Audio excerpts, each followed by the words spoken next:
Listen, kila ulichokibeba unakiua mwenyewe, because you quench the fire all the time. You quench the fire all the time.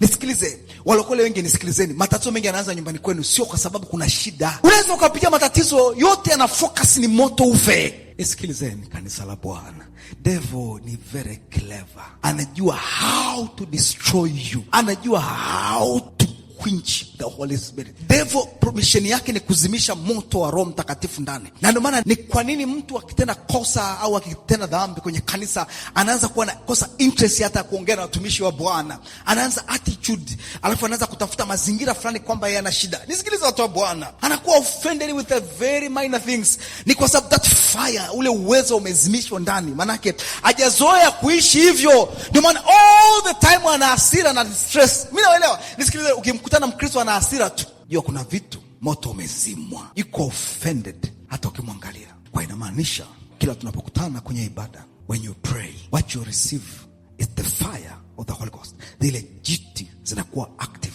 Sasa ukichukua the word of God and the fire of the Holy Spirit, kwa sababu jifti hazibadiliki, jifti hazikui, ila kuna kitu kinakuza jifti, is understanding and activation. Maana the more you grow katika ulimwengu wa roho, the more that fire inapozidi kuongezeka, courage yako ya kujaribu vitu vipya inaanza kuja. Nisikilize, angalia kitabu kile cha Matendo ya Mitume, aliposhuka Roho Mtakatifu mlango wa pili, mlango mstari wa 3, anasema ndimi za moto walisikiwa kinena kwa ndimi za moto, because wamepokea uwezo wa Roho Mtakatifu. Mlango wa 3 unamuona Petro akienda akimwambia simama kwa jina la Yesu. Manake huyu ni mtu ambaye alikuwa na karama miaka na miaka, but hakuwa active ndani even to apply au to do anything in ile karama alikuwa nayo, because of that fire. Listen, Petro aliamka asubuhi akajua hapa kwenda mlango wa uzuri. Nisikilize, kuna siku utakuja kuelewa. Inawezekana una anointing. Anointing I flow without activation ndani.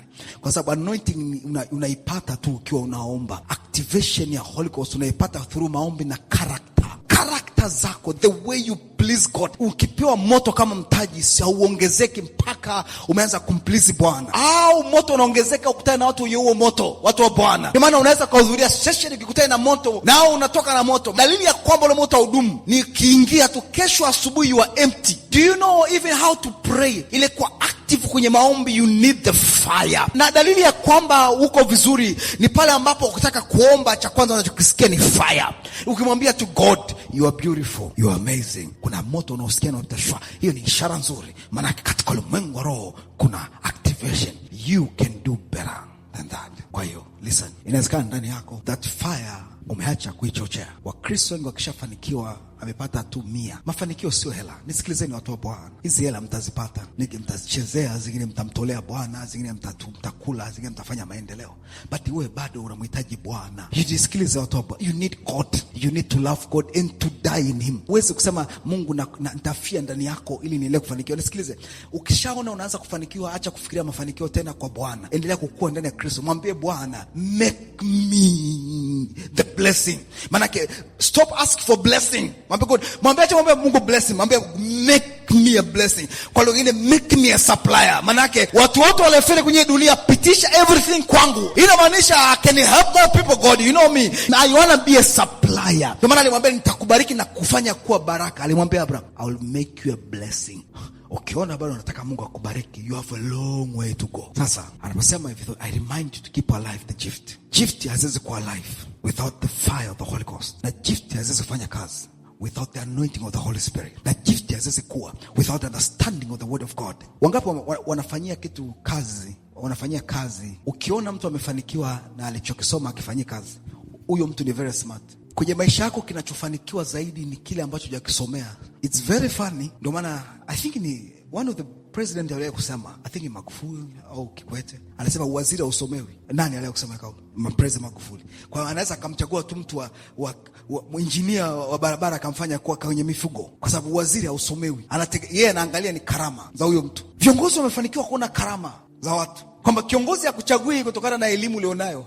Kiongozi anakuchagua kutokana na character, tabia. Cha kwanza. Cha pili pia ni smart, how smartness you are. Cha tatu, loyalty.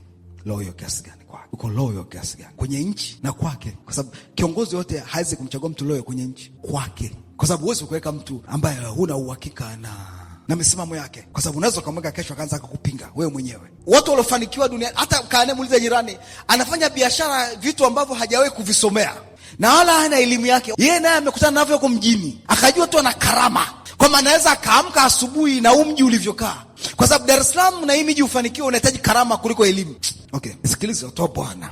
In business world, nilikuwa namwambia mtu asubuhi, alikuwa ananiambia how much amefeli kwenye biashara. Nikamwambia tatizo, umesoma India, umesoma business you wherever India, one of the best university in India. Nikamwambia ukija duniani, the best university unaweka kushoto. You are a human being ambaye anahitaji kufahamu how to do the business anayoifanya kuliko alichokisomea. Kujua mahesabu haimaanishi utajua kuhesabu hela. Kujua mahesabu haimaanishi upata hela. Unaweza ukapata hela na mahesabu unajua na ukashindwa kupanga budget na utaratibu. Hii inamaanisha hiyo ni karama za watu. Kuna watu wanapochukua ndani ya, kwani watu wanaenda kwa waganga usiku na mchana, ni ku make sure that they make a gift alive. Walichokibeba kionekane na mamlaka fulani. Ni maana kwenye kanisa mjanielewa, the more unapokuwa active, the gift zinapozidi kuwa alive ndani yako na ukazidi kuwa ndani ya Kristo, watu wa nje wanaanza kuziona hizo gift toka ndani yako. Watu wa Bwana, unaweza kushangaa mtu amekuinua sehemu from nowhere to, it is not about your knowledge, what you know, what you don't know. Ndani yako kuna kitu kimekuwa, hakuna mtu anazuia, hakuna mtu anaweza kashindana na hicho kilichokuwa ndani yako. Nasikilize, you have two options: to keep everything alive because of the fire of the Holy Ghost, or to kill everything with your character. Nasikilize, kuishi vibaya kuna hasara kubwa kwako kuliko kwa Mungu. Mungu hapati hasara. Hasara pekee Mungu anaipata ni kuwa na bogus somewhere. Hiyo ndio the best hasara Mungu anaipata, kwamba amemuumba a creature, the best creature bogus. Umewahi kujiuliza ni kwa nini Watanzania wengi kuna gari kitoka kila mtu ananunua gari? Kwa fursa gari gani? Mazda. Kwenye nchi kila mtu anataka kununua Mazda. Na Mazda, ukisoma historia yake, ndo gari ya safari kuliko gari zote. Yani inasafiri sana, ni gari ya safari. Huwezi kununua gari ya diesel, unaiwasha. Gari ya diesel inahitaji kiwango cha moto kila siku, yani kichome yale mafuta kweli kweli. Huwezi kuwasha gari unakaa kwenye foleni, unatoka Mbezi Beach kila siku unaenda Posta na kurudi tu. Itakufa, kwa sababu haijatengenezwa kwenye foleni. Imetengenezwa kusafiri masafa na masafa. Ni gari inahitaji stress ili survive. Sasa angalia mtu anunua gari ya diesel Dar es Salaam, ambapo akikimbia sana speed. Imagine ununua gari unaenda Posta kila siku, umetembea speed 20 kila siku, inakufa. Unasikia gari fulani zinakufa. Sio kweli. Hakuna mtu ametengeneza gari yake jefe Dar es Salaam. Nisikilize, hakuna kampuni imetengeneza gari jefe Dar es Salaam. Kuna magari yametengenezwa kwa ajili ya baridi tu. Wewe unaleta Dar es Salaam hapa. Hii inamaanisha katika ulimwengu wa roho, Mungu amekuumba to become a giant. Alafu speed unayotembea ni kulala kuangalia Netflix na kula popcorn. Kuamka asubuhi kwenda ofisini, kusagusa kompyuta, kutoka, unakufa. Kwa lugha nyingine unazidi kuzeeka. In the long run utakuwa useless na una Kristo. Umebaki jamani, nasikia kuna uwezo ndani yangu. Unaweza kuongea kuna uwezo ndani yangu. Usikiza, ule uwezo unapaswa uwe alive. Kitu ambacho kiko alive kitakudisturb. Ndio maana anasema keep the fire, rekindle the embers. Manake chochea kuni. Watu wa Bwana, rekindle, make sure zinakuwa moto hauzimiki ndani. Chochea. Ishara anasema chochea. Fan the flame. Watu wa Bwana, ule moto usizimike ndani. Anything ambacho which is alive inakudisturb ndani. Ukigundua siku umri unakudisturb, umeshuka kiroho. Ukigundua siku kuna opportunity ndani, kuna moto unawaka ambao unakwambia wake up and do something, manake you alive, kuna kitu uko alive ndani. Ukianza kuyoa yenye maana umri niliofikisha nitatoboa kweli, na unasikiza wale jamaa zako wanazungumza masuala ya umri. Nisikilize, achana wa Marekani. Watu wa Bwana, Marekani wao na umri wameshafe, na wanakudanganya kwa sababu wazee waliofanikiwa Marekani hawaongeagi hata umri. You are the only one umebaki kwenye umri. You know why? Kwa sababu usipokuwa active kwenye karama Mungu alizokupa, utakuwa active kwenye ujinga wa shetani. Sasa wangapi wananielewa kwamba ukiona kuna kitu kinakudisturb and you are so stubborn, ujue hicho kitu maana uhakika kuna kitu kinakuwa ndani yako. Ule moto unapozidi kukua, ile hali inakudisturb kweli kweli, kiasi kwamba unakuwa unrest. Unalala nusu saa, ukishtuka usiku unawaza hiyo business, unachukua daftari unaanza kuiandika. Ukikaa hivi dakika mbili kuna kitu kinakuja. Yaani maana yake huwezi kukaa tu umelalala miguu juu. Unakoroma tu. Hiyo ni dalili kabisa kwamba kuna kitu hakijakaa sawa. Ukiona tu uko active kwenye mambo ya kipumbavu, maana yake katika ulimwengu wa roho umeuzima moto wa Roho Mtakatifu. Ndio maana nasema rekindle the embers. You have to understand, fan the flame. Usikubali hiyo hali iondoke ndani yako. Nisikilizeni watu wa Bwana, nikiwaangalia mnatamani sana Mungu aamke asubuhi awakute na begi la hela chini ya mgongo. Mungu anaweza akakupa so begi chumba kenye hela na ukabiki kwa failure. I trust a man with 0.01 kwenye account na ana moto ndani wa kwenda mbele kuliko a person mwenye 100 million $1 million na amezima moto na yupo tu. Nisikilize watu wa Bwana. Kuna mtu anaulizaga sasa Elon Musk anatafuta nini huku duniani? Maanake ameshafikisha half a trillion dollar utajiri wake. For the first time a human being kwenye historia ya mitandao, mwanadamu amefikisha half a trillion.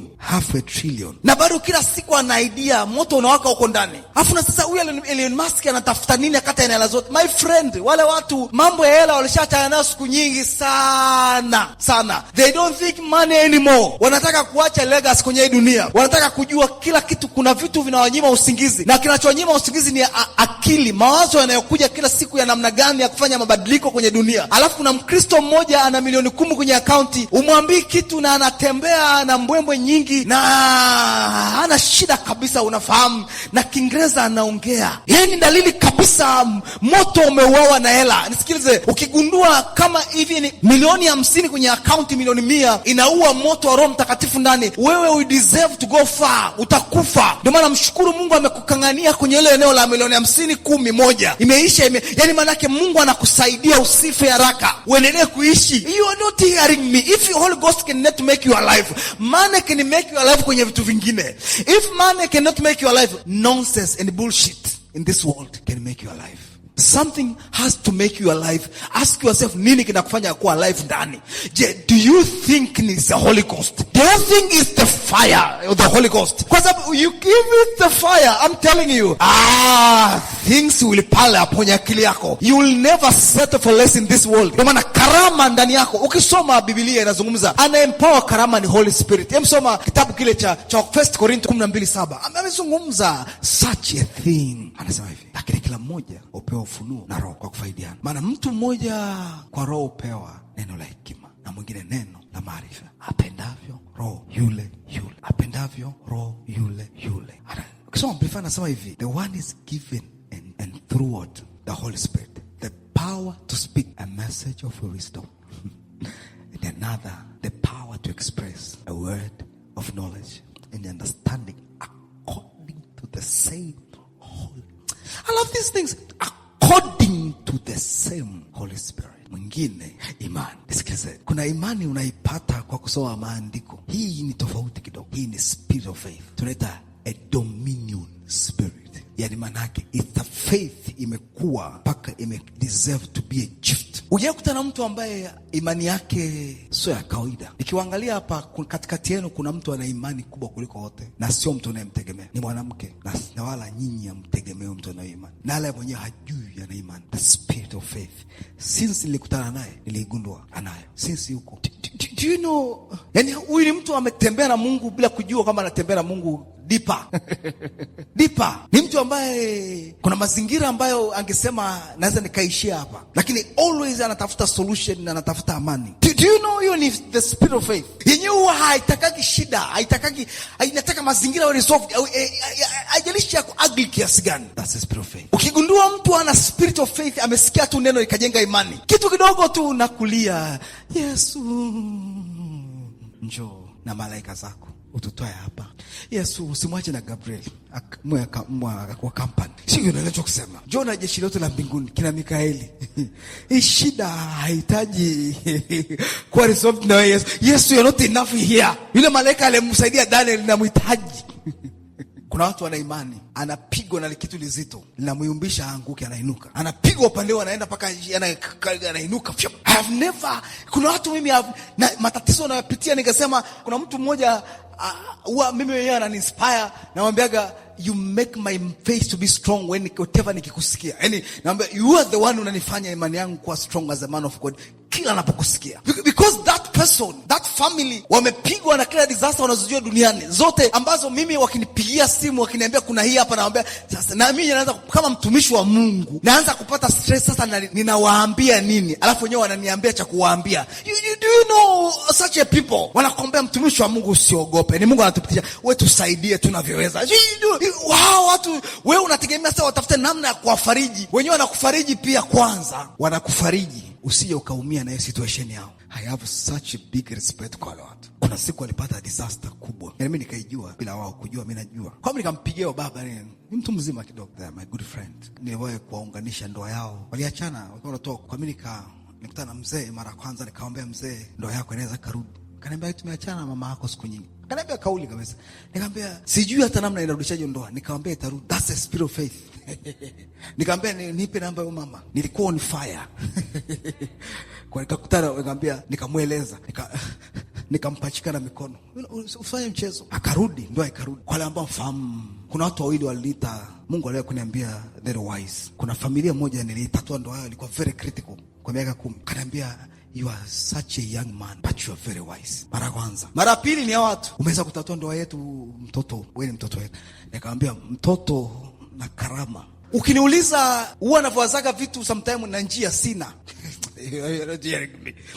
Ukiona mtu anatafuta njia kwanza ndo amini huyo mtu ana imani. But when you have the spirit of faith, ndio hii tunaizungumza hapa. Hii haihitaji njia. Hii inahitaji tuna declare vitu hujui njia inatokea wapi. Then you create a way through that faith. Let me tell you, wako watu wana imani. Wakipata matatizo, you don't know how to talk to them. Kwa sababu kama mtumishi wa Mungu lazima utumie lugha. Sasa kuna watu kama sisi hatunaga lugha nzuri. Yaani lugha zetu so za sympathy. Do you know hiyo karama ya sympathy sina? Ni karama kwa wale ambao mfahamu. Ni aina revelation. Okay, amenielewa bado. Simbu ile kutiwa moyo ni karama. Mimi sina. Wangapi wamenotice sina? Umewahi kunotice? Yaani unaweza kupitia shida naanza kugombeza, I'm so confused. Yaani after no siku siongei, nimeamua kunyamaza. Au naambia mpigie fulani ongea naye. You know why? Jackson amecheka. Magana fahamu kuna kauli nilimpa wiki iliyopita. Haiwezekani, maana yake watu tegemea tutaongea siju tutaanza kutiana moyo. Hakuna. Na unachenjiwa na unaitwa. Yaani do you understand? Maybe kwa mtu mwingine angeanza kutafuta sympathy. Huyo hali yako kusympathize. Sina hiyo karama. Hiyo ni karama watu wa Bwana. That's why naongoza aina watu. Maana yake ni ngumu sana kuongoza kila mtu ukiwa hauna hiyo karama ya encouragement. Sasa imagine wewe sasa hivi tangu umekuwa Roho Mtakatifu hajafika sehemu, hamjajenga mahusiano mpaka mkafika sehemu akakupa karama. Akasema mwingine ana karama ya imani, Roho ni yule. Nisikilize, hii ni karama. Hii sio imani tu inapata. Nisikilize, hii ni gift. Maana yake unatembea na Bwana na kukua ndani ya Kristo na kutengeneza mahusiano na Roho Mtakatifu mkwenchi. Do you understand? Mpaka inafika sehemu yeye mwenyewe anakupa the spirit of faith. Maana yake tunaita the gift of the spirit of faith. Manake hii ni faith ambayo huipati tu kwa sababu unasoma. Hii ni faith ambayo ukishaipata, whether unasikia maandiko usikii, unaamini. Na nisikilize watu wa Bwana, most of the people duniani waliofanikiwa na ambao wewe usiwategemea, kuna Mungu amewapaga hii spirit kwa ajili ya kusolve matatizo ya dunia hii. Mimi nakwambia kama wasingekuwepo hao watu, leo tungekuwa tunatembea kwa miguu, tusingekuwa na magari. Nisikilize watu wa Bwana, Toyota alipoanza kufikiria kutengeneza gari, hakutengeneza gari kwa sababu alikuwa anajua. The funny part, most of the people waliotengeneza gari na magari duniani hawakuwa maengineer. Waliofanikiwa kuwa maengineer ni watu mmoja, one of the best company, Benz, ambayo ndio automobile ya kwanza duniani. Hao ndio walikuwa ni familia tajiri kwa sababu walikuwa na hela, ndio wakaanza kutengeneza automobile. Wakamuita mtu anaitwa Porsche ambaye ana gari inaitwa Porsche. Watu wa Bwana wakamwambia, sisi tuna akili, tumefahamu wewe you are very smart, hata hujasoma but tumesikia habari zako, come kwenye kiwanda chetu tuungane tutengeneze gari. Benz, gari ya kwanza duniani ni Benz. Kwa Porsche ndio mnaita Porsche, right? Ndio gari inaitwa Porsche, si ndio hivyo? Miaka nyuma Hitler alipopata habari zake, Hitler akamchukua kwa nguvu, akamwambia njoo tengeneza Volkswagen people's car, gari the cheapest car ambayo watu wangu wataipanda hiyo gari na familia zao, ili wasinipinge kwa sababu Benz magari yao ni gharama. Porsche akachukuliwa kwa nguvu na Hitler. Soma historia. Na akatengeneza kitu cha Beetle. Imagine Hitler amekaa tu anamwambia tafuta namna ya kutengeneza gari. Familia watakao watu 5 ambayo ni bei yake ni shilingi fulani. Anamwambia Porsche, tengeneza hiyo gari kwa ajili ya watu wangu. Porsche akakaa chini ndo akadesign Beetle. Baadaye ikawa famous Marekani, ikawa biashara. Imeanza kwenda Marekani ya watu, baadaye Marekani wakaipenda. Ndio maana movies za zamani unaona Beetle na kitu kinachoitwa ile ndio kombi. Sikiliza ni watu Bwana. Sasa kama dunia hawa watu wasingekuwepo, tungesubiri walokola nne kwa lugha, wapewe kibali.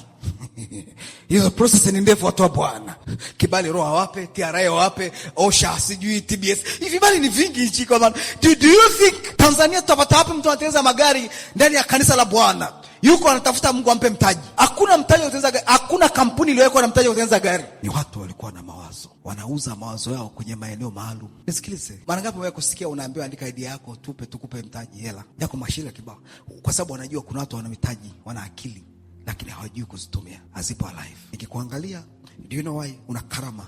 Roho Mtakatifu ana karama nyingi amekupa ndani. You know why hazikui alive? Because you quench the Holy Ghost, you quench the Holy Spirit all the time. That's why you are gift as if you are alive anymore. Watu wengi sana ukimuuliza, hebu kuuliza jina lako, before ulikuwa unawaza kuwa nani, na sasa hivi unawaza kuwa nani? Kila umri unazidi kuongezeka, unapunguza mitazamo yako, utaki kupata maumivu ya moyo baadaye. Do you understand? Mimi sijawahi kuelewa parachichi unakushinda akili, kwamba parachichi unazidi kukua ndio unatamani kuendelea kuishi ili uzae zaidi. Baki parachichi wa miaka 3 na miaka 10 tofauti yake ni kubwa sana, mnafahamu. Ukikuta na parachichi wa kule kijijini ule ambaye achana nao siku hizi unaunganisha sijui. Achana nao parachichi ya kuunganisha. Nenda kama Moshi huko, nenda Bukoba, nenda wapi. Tafuta parachichi ambayo mti unatoa parachichi, yani hata muuze na mfanya nini hauishi. Manake it's a big trees. Watu wa Bwana, inamaanisha you are the only one ambaye ufahamu thamani ya kitu ni kile kilichokaa muda mrefu na sio kilichokaa muda mfupi. But ask yourself, the more unazidi kukua, thamani yako inaongezeka, inashuka kiasi gani? Kwa sababu unazima vitu vingi ndani, kwa sababu ya lifestyle, kwa sababu ya pressure za maisha, kutokujitambua, kwa sababu ya kuzima moto wa Roho Mtakatifu mara kwa mara, kwa sababu ya unafikiria wokovu ni kwa ajili ya kwenda mbinguni tu. Nisikilize, unahitaji kwenda mbinguni kwanza, unahitaji kuleta mbingu hapa. Invite your heaven here first, then go with your heaven. Nisikilize kanisa la Bwana, amua leo kubadilisha maisha yako, kwa sababu mna karama mbalimbali huko ndani. Maybe miaka miwili ijayo tunakuhitaji kwenye hii dunia. Tunahitaji mtu kama wewe, na tusipopata mtu kama tutapata shida. We need someone ambaye ataamka atasema, mimi kila Mungu alichonipa nitakifanyia kazi. I don't care what I have, what I don't have. The moment I have the fire in me, that fire itani connect na kila resource. Nisikilize, Mungu ila connect na akupe favor. Favor inatokana na vitu vinavyozaliwa ndani yako, watu wa Bwana. How you please God, the more you gain favor. How you please God, and you cannot please God without that fire. That fire inakuleta close kwa Bwana all the time. Hebu andika maisha yako. Hebu jiulize, ni vitu vingapi ambavyo ulikuwa ukimpokea Roho Mtakatifu na unavisikia na kizima ufisikii tena? How many things? Unajua hata kwenye hizo huduma, kwa mfano wale mnakuwa viongozi kwenye huduma, you cannot be a leader without the fire of the Holy Spirit. I'm telling you, yani nimekuja kurealize sometimes watu Mungu anawaamini kwenye kanisa, tunawapa nafasi, lakini the moment the fire ikizimika, they become heavy, very heavy. Kwa mzigo unatuangukia tena, si kama watumishi wa Bwana.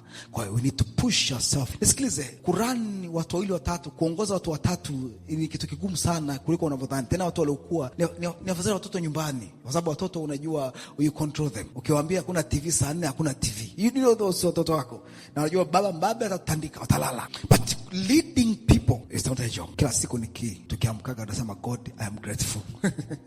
I still alive, and whatever I carry, I still alive. Niliwahi kumwambia mtu, if it is not about God, the fire, unaweza ukamka kwa watu, ukapaki your bag, ukarudi ulipotoka. Nisikilize watu wa Bwana, kaambia Mungu, ngoja kwanza, ngoja, wait. Wewe unafikiri kinachokufanya uweze kuwavumilia watu ni because that activation. Ikiwa na activation, uvumilivu, karama za Mungu zote, matunda ya Roho Mtakatifu yanakuwa active. Nisikilize watu wa Bwana, uvumilivu huwezi kuwa active without the fire of the Holy Spirit. Uvumilivu hauwezi kuwa active.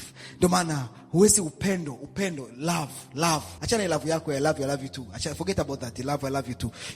Achana mambo ya love. Love is not about I love you too. Love is love. Inamaanisha when you love some people, ukiwapenda watu, ule upendo hauwezi kufa if you have the fire is keep burning in your spirit. Kwa sababu that fire ina activate anything ambacho kiko ndani yako. Inachokifanya vile vitu vinakuwa alive. The fruits of the Spirit, matunda ya Roho mnayafahamu, yale mmeyapata kupitia na Roho Mtakatifu, na karama zinakuwa alive kiasi kwamba zile karama zinakudisturb. Do you think inaweza nikakaa nisihubiri tu, nikakaa nisimtumikie Mungu? Huwezi. Unataka usifanye hicho kitu, but unaamka unajikuta kuna foleni watu wana shida na wewe, unaanza kutafuta wewe mwenyewe. Manake it's that fire inakufanya unakuwa so alive kiasi kwamba you cannot abandon your calling, but you umeabandon your calling. Unafanya vitu vingine tu sasa hivi. Taki stress in the name ya kulinda moyo. Linda moyo, but linda moyo is the smartness. Ninyi nikiona hapa wote na mlivyochoka, yani mjachoka kimaisha, mmechoka kimwili right now. Make ngine wanasinzia. Kusinzia ni karama pia. When the fire is burning, you end up sleeping. You know, I totally agree with you. Kuna watu wanajua, naangalia yani anasinziaga tu yani. Kuna watu wana gifti mbalimbali. Kila mtu anajitambua siku amejazwa Roho Mtakatifu. Naona bila sababu msilewe kwa mvinyo bali mjazwe Roho. Kila mtu hapa. Sikiliza, Roho Mtakatifu yule naye akijazwa maradufu, akijazwa tena sasa hivi upya, akiongezewa power. Kesho unaamka asubuhi unaanza kuplani vitu. Mwenyewe hakuna mtu anakuambia. Mwenyewe unaamka unaanza kuplani maisha, unasema no, hapa nitafanya hivi, hapa nitaenda hivi. Akishazimika tu, safari inaanza upya tena. Sasa kila mtu angeweza kupursue kile ambacho anaamini kwenye maisha yake pasipo kuangalia mazingira ulionayo, tutaenda mbali sana. Nisikilize, I prepare for the future. Miaka unazidi kwenda ni mibaya kuliko uliotoka. Life haitajali watu wa chini. Nisikilize watu wa Bwana. Okay, let me prophesy something. You know, naona mbali. For the miaka inazidi kuja, watu wa chini ya thamani yao inapotea. Toka huko. Okay, bado mlianisikia. Sio kanisani. Miaka inazidi kwenda. Mambo yote yanayokuja na favor aina fulani ya uchumi, maana aina fulani ya watu. Mimi naona huko mbele. You'll come to realize most of people ambao wako poor wataanza kufa kwa depression. I'm telling you. Kwa sababu hakuna mtu atakuwa anasikiliza habari zao. Tumeanza kuwa huko. Kama wewe uone, usione. Hatuzungumzii Tanzania, tunazungumzia hiyo ni issue dunia nzima. Ukienda nchi kama Marekani, ukiwa maskini, it's done. Marekani hakuna either you have or you don't have. It's done. Yani hakuna mtu atakutoa kwenye street. Unaweza ukaishia kulala kwenye gari lako mpaka unafia huko. It's done. Tanzania tunakuja huko. Ukienda nchi za Europe, wewe ni maskini kweli kweli. Yani maana yake it is done. Hakuna mtu anakufikiria wala wakuwazi. Hata upige na kelele, hakuna anahangaika na wewe. Tushukuru bado sisi hata hapa watu wanahangaika kwa sababu serikali kazi yake kubwa sio kutafuta maskini ni kutengeneza mazingira watu kufanikiwa. Na mazingira yanaokuta watu waliofanikiwa tayari. Kwa sababu hao waliofanikiwa ambao wana stress, wanalalamikia serikali. Hakuna yote unamlalamikia aje kukusaidia give me a break. Kwa sababu hajakutuma ukae hapo. Wakati anakuomba kupiga kampeni yake, hajasema atawatoa maskini, atawahamisha kutoka walipo kupeleka sehemu. Amesema atatengeneza mazingira mepesi ya watu kuajiriwa na kufanya kazi, kutengeneza mazingira ya kufanya biashara. Ndio kauli za siasa. Azizungumzi atakuhamisha nyumba yako. No, hawasemi hivyo. Do you understand? Mungu ametupa uwezo ndani yetu, tukue ndani yake. Ili Mungu atusaidie, kilichopo ndani yetu kitusaidia kwenye maisha mbalimbali huku duniani. But tunakizima usiku na mchana. Imagine huko angani unazima injini, alafu ujui na unajua panicking yako. Watu wa Bwana, you know, unaweza ukashindwa kwenda mbele. Watu wa Bwana, nisikilizeni kanisa la Mungu. Umaskini mbaya. Faransa walipoulizwa kwa nini mmeacha kutengeneza Concorde? Nafahamu Concorde, ile ndege yenye speed ambayo toka Tanzania mpaka Uingereza inaweza kwenda masaa 3. Wakawaambia hivi, maumivu tulionayo kwenye Concorde ikianguka, atuangalie uhai wa watu. Tunaangalia gharama kutengeneza Concorde. Kwa tunaishut down kwa sababu ikianguka tunaumia moyo. You know, they don't care about human being. Hii inamaanisha umaskini umeanza kuchukiwa miaka na miaka. Do you think we hate maskini? Hamna mtu anachukia maskini. Ile umaskini unachukiwa. Kwa mtu asipokuchukia maskini, atachukia umaskini. Umaskini wa kiroho, umaskini wa maisha lazima ukatae kuanzia leo. Kuna miaka mkifika mtanikumbuka hata kama msipotaka kunikumbuka, kwa by fire by force. Mimi nakwambia maneno yangu yatadumu kwenye mioyo ya watu. People they will remember. Tangu nimeanza kuongea vitu nimeongea, nafahamu kuna future huko mbele. I know you remember me. Kwa sababu hakuna urithi mzuri kama information. Miaka inayokuja you will hate yourself. Kwa nini? Kwa sababu utashangaa even nobody cares. Do you know mfumo unavyoelekea miaka inavyozidi kwenda. Dar es Salaam kununua kiwanja siku hizi sio mchezo. Miaka zamani ulikuwa unaweza kununua kiwanja tu hapo juu. Siku hizi hata hapo juu hakuuziki. Watu wa Bwana, maana everything kimekuwa everything. You understand? Maana miaka inapozidi kwenda, miaka 5 ijayo viwanja vinauzwa $100,000, vitoto $200,000 mpaka 300. Mwaka mmoja ujao everything will maybe uone mbali. Watu wa Bwana, ndio maana Mungu anapotaka usife na depression, kuwa ndani yake ili akutumie huko unapoenda. Watu wa Bwana, usikubali kubaki hapo kwa sababu hujaenda shule. Umeenda shule, make sure ndani yako you make sure the fire is keeping burning your spirit. Na kila karama Mungu alizokupa sawasawa na kitabu kile cha Wakorintho tumesoma 12 mlango wa 7 pale kuendelea, zile karama zote zinakuwa alive kiasi kwamba kwenye maisha ukafikia malengo Mungu aliyekupa, accomplish mission. Nisikilize watu wa Bwana, kama ni idea Mungu anazokupa kwenye hii dunia, make sure ukipata idea make sure unazidi ule moto unazidi kuwasha ndani, usiuzime. Hata mimi nikikwambia hiyo idea sio, niambie mtumishi wa Bwana mimi nimeona inawezekana. Nisikilize watu wa Bwana, kuna wakati mwingine do you know mimi siwezi, kwanza for information siwezi kukwambia uweze kuwa mtu fulani. What was the thing, mtu ananifuata naambia mimi ni rais, naambia you can be a president kesho. I'm like that. Kuna mtu leo kumpigia simu nikamwambia Roho Mtakatifu ananiambia una uwezo kuwa prime minister wa kwanza wa jinsia ya kike Tanzania. Akaniangalia, akanisikia, nikamwambia kwani nifanyaje? Nikamwambia mpende Yesu. Na nikaondoka. Nikamwambia the only thing ni mpende Yesu. Nikamwambia mpende Yesu. Na hata siasa usifanye. Life is very tough, I know. But when it come to Jesus, Jesus ana simplify life kwa kukupa uwezo ambao utakusaidia kumove forward watu wa Bwana. Wewe nisikilize, hiyo toughest ya maisha ihiti wewe. Ndio maana hakuna nguvu kama kuweza kuamka kila siku asubuhi na furaha ile na ile wewe umeshafanikiwa. Wako watu ukikutana nao ukiwaona na wenyewe walivyo, vitu wanavyowaza, unasema light angejua huyu mtu angechochea moto wa Roho Mtakatifu ndani, angekuwa active in spirit kiasi kwamba kila wakati mkikutana anataka mkutane mfanye meeting. Unajua meeting a man of God like us sometimes inategemea na how fire you are. When you on fire, you love to meet him every day. Let me tell you know why? Kwa sababu kuna discussion unataka kusikia. Hatukutana na watumishi wa Mungu kwa sababu tuna shida. You are the only one ambaye unatafuta. Msisema usinikute ukiwa na shida. Ukiwa na shida njoo, yani au itakusaidia. Kwa sababu Mungu ndio ametupa karama hizo. But when wanachotazungumza ni nini? Watumishi wa Mungu wana interest ya kukutana na watu ambao wana fire zaidi. Yani watu ambao they speak things ambavyo vinawafanya anakupachika na mkono na miguu haraka uondoke hapo ukatekeleza hilo jambo. Manake wanataka watu ambao they can dare things, watu ambao wanafikiria tu vitu ambavyo viwezekane. Yani anakuletea idea hata ajua anakanyaga wapi, unaambia kanyaga hapa twende hivi. Nisikilize watu wa Bwana, we need watu wa push katika ulimwengu wa roho. Watu ambao tutawajenga watu 100 people kwa baadaye wakaa kwenye nchi. Ni mfano ni Wakristo ambao wana sifa zote za Bwana.